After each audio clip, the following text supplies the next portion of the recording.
আপনার বাড়িতে কেউ অসুস্থ আছে, ভাত রুটি খেতে পারছে না, তাহলে চটপট বানিয়ে দিন এই স্যুপ রেসিপি। আমি স্যুপ বানানোর জন্য এখানে নিয়ে নিয়েছি গাজর কুচি, বিনস কুচি, ফুলকপি, মটরশুঁটি আর বাঁধাকপি। এখানে নিয়েছি রসুন কুচি, পেঁয়াজ বাটা, আদা কুচি আর লঙ্কা কুচি। এরপর উনুনে একটা প্যান বসিয়ে 2 চামচ সাদা তেল দিয়ে দিলাম রসুন কুচি, আদা কুচি, পেঁয়াজ বাটা, কাঁচা লঙ্কা কুচি।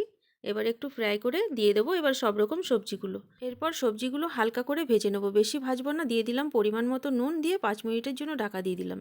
এবারে একটা বাটিতে আমি একটা ডিম ভেঙে ভালো করে ফেটিয়ে নিচ্ছি চামচ দিয়ে। এদিকে দেখি সবজিটা কতটা ভাজা হলো।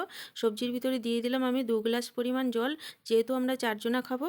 এরপরে দিয়ে দিলাম ঢাকা দিয়ে আমি 2 চামচ কর্নফ্লাওয়ার জল দিয়ে গুলিয়ে নিয়ে ওর ভিতরে দিয়ে দিলাম 1 চামচ গোলমরিচের গুঁড়ো। এবারে ঢাকাটা তুলে নিয়ে একটু নেড়ে দিয়ে আমি দিয়ে দেবো একটু একটু করে ডিম, আর কাঁটা চামচ দিয়ে নেড়ে দেবো যাতে ডিমগুলো না জমে যায়।